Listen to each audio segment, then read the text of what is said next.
BPO3 is supported by Timber King Sawmills. For more information on my 1220 CRZ mill, or one of many Foley hydraulic options, go to timberking.com.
It wasn't supposed to rain, and I had just lit my charcoal chimney. I was about to grill up some chicken. I don't know what plan B is, but chicken's out of the question.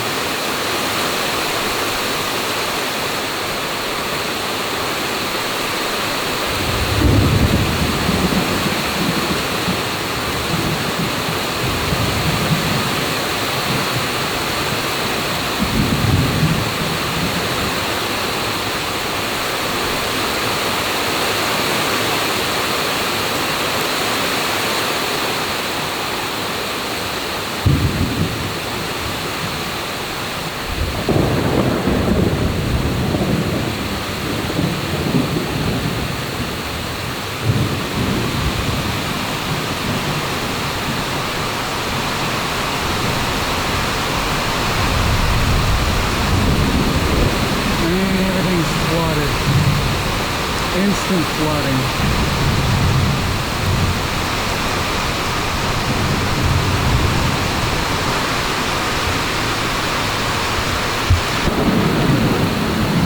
Holy cow! That was a little too close to comfort. I'm going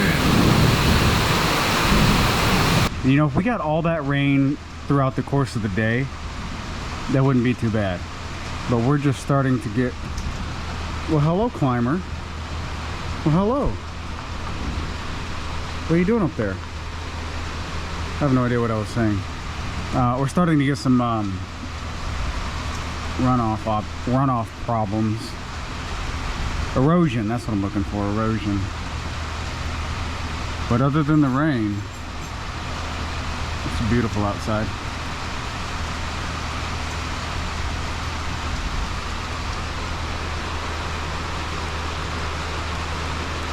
These dogs are so agile, they love to climb.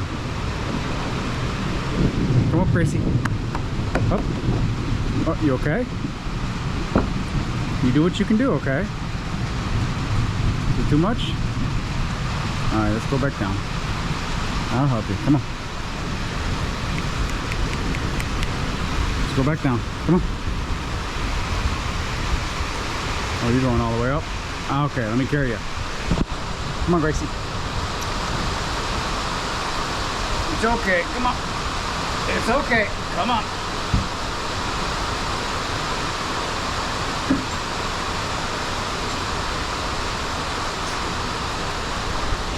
She got a little scared.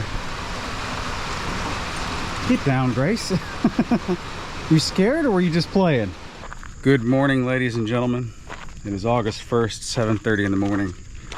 And I just want the world to know that I am miserable right now.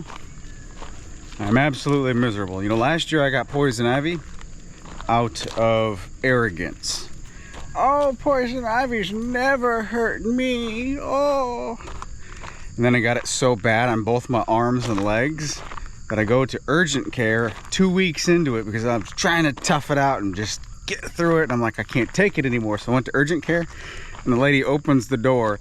And as soon as we make eye contact, she says, Lord, honey, what'd you do? Roll in it? Oh, I got it bad last year, like really, really bad. Well, this year I got it out of ignorance, not arrogance. I know the stuff could affect me, and I'm not Superman. But mulching this over here, I knew there was some poison ivy in there, but you know what? I'm on a tractor and I'm just mulching it up. I wasn't expecting poison ivy powder to be draped all over me like I just got out of a swimming pool and rolled around in a 30-pound bag of flour. So anyway, I got poison ivy all over me, and this time it's all like speckled dots. I look like I've got chicken pox. And every morning I wake up and it's like, oh, thank goodness, it's going away. It's going away. Wonderful. And then as I go through the day and get hot because it's, you know, summertime in Mississippi and sticky, it starts to inflame up. And by nighttime, it looks like I've been pelted with red spray paint. So anyway, today is August 1st. All this happened on July 24th. So I'm on day, was it 8? I'm on day 8. And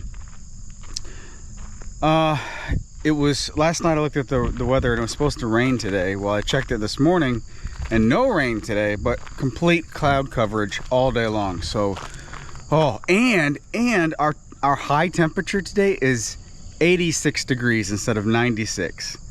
So I think today is a good day to get back on the saddle and just whine and complain in my misery to myself as I get stuff done.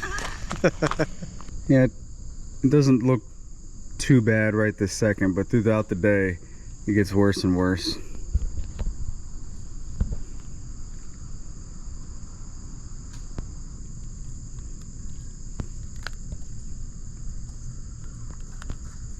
I was wearing one of these shirts that I cut the sleeves off because it's hot in Mississippi. So of course, you know, I've got it all in my armpits and on my belly a little bit, and yeah, just woe is me. Woe is me. Also, I'm not the only one miserable right now. If you hear a cat in the background, that sounds like the world is ending, sounds like the cat is dying. The cat is okay. We just had Ray neutered. And of all the animals that I've had neutered over the years, Ray is taking it the worst. He is not happy having an e-collar on, and he's not happy being inside of a cage. So he's gonna be crazy all day today. Let me spin you around and show you how I'm gonna start today. This is the only proper way to start a day. Hand. Oh, hand. Good. All right, so yesterday my uncle came over and he wanted to see the sawmill in action. So I milled up another log, another small diameter log, and got a bunch of these boards. I think they're like 8 inches, 10 inches wide, something like that. But I don't have any stickers to stack them, so I think it makes sense to actually just put these vertically, all 5 of these right here, all of these that I have up here, 1, 2, 3, 4, 5, 6, 7, 8, 9, 10, 11, that whole top row. 11 plus 5, I'll have 16 boards out here. I'll stack vertically, smash up against the stops over here, cut some stickers, and then I can get started cutting some actual stuff. What is he after? I am so distracted. What are you after, Mr. Nolly? What are you after? He's staring at something. Oh, Sarah's under the tractor. Sarah! Yep, you don't come to me, but you do. And you knock stuff over all the time.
I think it's good to write down milestones.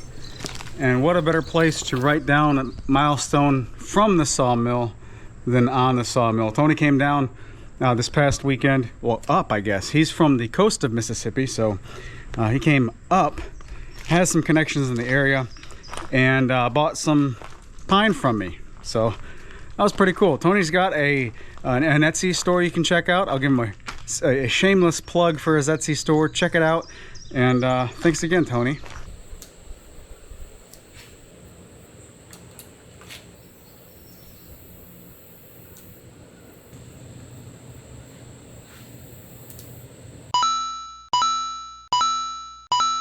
And so the sticker door begins. I like these sticker collages. 2 shops ago I made a sticker cabinet, and that trend kind of blew up, and the sticker cabinet was great. I couldn't bring it with me to this shop because the cabinet was kind of rusting out at the bottom, but got a door. This is my door. This is my corner of the shop, and I like collages, so this is going to be filled one day.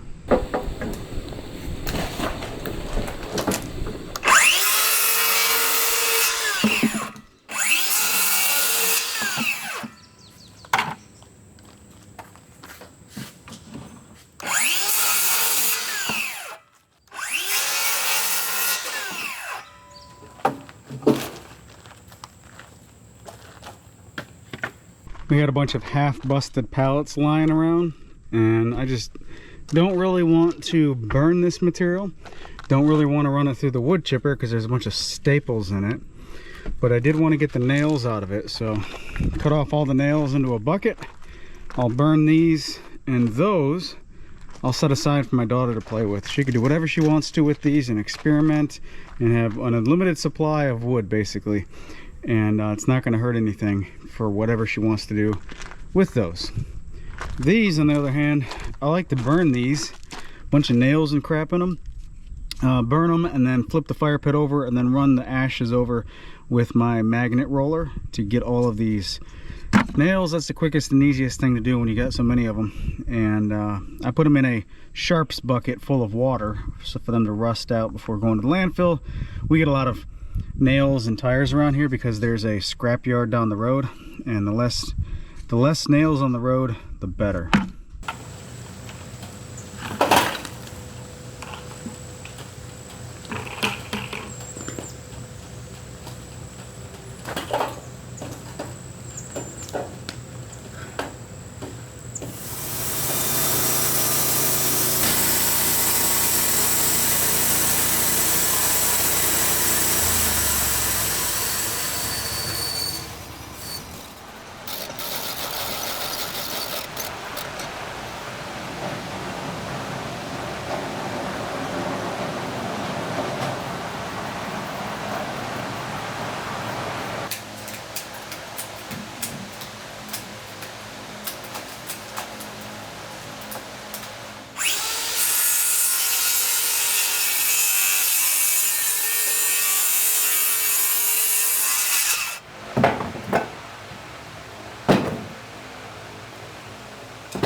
You ever had one of those days where so much stuff is going wrong?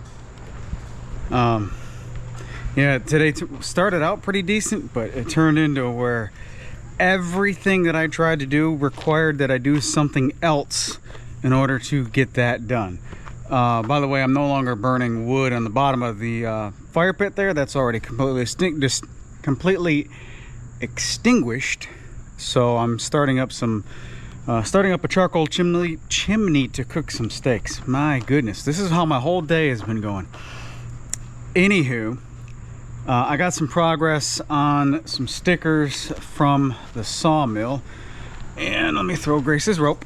Go get it, Grace. Oh, I just tripped.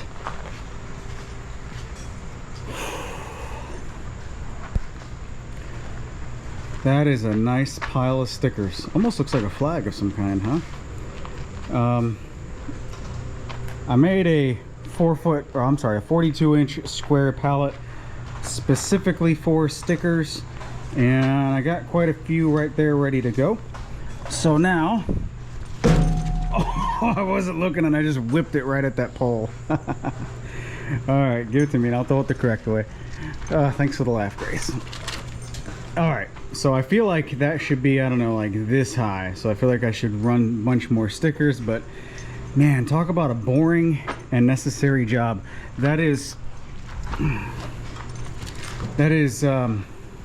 my least favorite task of sawmilling is milling up some stickers. I got a whole bin of offcut scraps here and some real thin pieces that were just what was left over. All this stuff is going to go through the wood chipper. The wood chipper, the wood chipper, the wood chipper. All this stuff over there is going to go through the wood chipper. All this stuff right here is going to go through the wood chipper. We want to make a bunch of wood chips. Over the winter, which is our rainy season, well, you know, like all year long seems to be the rainy season here, except the drought. We always have like a 2-month or so drought. I think we're entering the drought now. The rest of the year is the rainy season.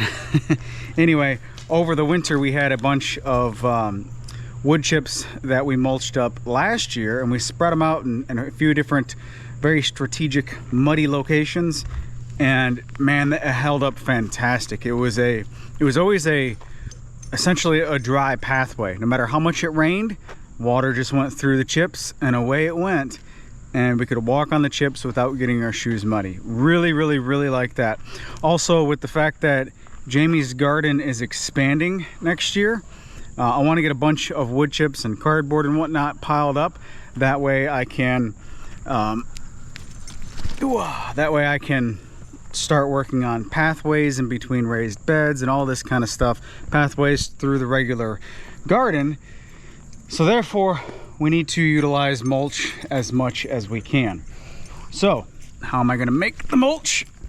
I'm not going to use the mulcher. I'm actually going to use the wood chipper. So I just started that charcoal chimney. I have 17 more minutes before I typically pour it in there. I think that might be enough time to swap implements. I don't know, but I'll find out.